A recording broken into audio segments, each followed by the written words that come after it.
സുന്നി സംഘടനകൾ ഐക്യപ്പെടണം എന്ന് പറയുന്ന ഒരു ആഹ്വാനം എപ്പോഴും സ്വാഗതാർഹമാണ്. സമസ്ത നേരത്തെയും ഐക്യത്തിന്റെ ആഹ്വാനം നടത്തിയിട്ടുണ്ട്. സഹോദര സമസ്തയും അങ്ങനെ തന്നെ എപ്പോഴും ഐക്യത്തിന്റെ ആഹ്വാനം തന്നെയാണ് നടത്താറുള്ളത്.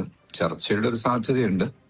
അത് ഞങ്ങളുടെ സംഘടനയുടെ നേതൃത്വത്തിൽ ആ ചർച്ച നടന്നതിന് ശേഷമാണ് അതേക്കുറിച്ച് വ്യക്തമായി പറയാൻ വേണ്ടി സാധിക്കുക. ഇതിനകത്ത് ഏതെങ്കിലും തരത്തിൽ ഒരു മധ്യസ്ഥതയുടെ ആവശ്യമുണ്ട്? ഒരു മധ്യസ്ഥനുണ്ടാകുന്നത് എപ്പോഴും നല്ലതാണ്. ആരെയായിരിക്കും നമ്മൾ അങ്ങനെ ഒരു മധ്യസ്ഥന്റെ റോള് വഹിക്കാൻ ആഗ്രഹിക്കുന്നത്? ആരായിരിക്കും അത്? യൂസുഫ് അലി സാഹിബിനെ പോലുള്ള സമസ്തയുമായി വളരെ ആഭിമുഖ്യമുണ്ട് എന്ന് പറയുന്ന ഇരു സംഘടനകളോടും ഒരേ രീതിയിലുള്ള നിലപാടുകൾ പുലർത്തുന്ന സുന്നി മദ്രസയിൽ തന്നെയാണ് പഠിച്ചത് എന്നതിലൊക്കെ അഭിമാനം കൊള്ളുന്ന അത്തരം വ്യക്തികളായിരിക്കും അതിന് നന്നാവുക. മുസ്ലിം ലീഗ് പോലെയുള്ള സംഘടന, രാഷ്ട്രീയ പാർട്ടികൾക്ക് അതിനകത്ത് റോൾ? രാഷ്ട്രീയ പാർട്ടികളല്ലല്ലോ മതസംഘടനയുടെ കാര്യങ്ങൾ നിയന്ത്രിക്കേണ്ടത്. പ്രസാദ് ഉടുമ്പശ്ശേരി വാർത്തയുടെ വിവരങ്ങളുമായിട്ടുണ്ട്. പ്രസാദ്,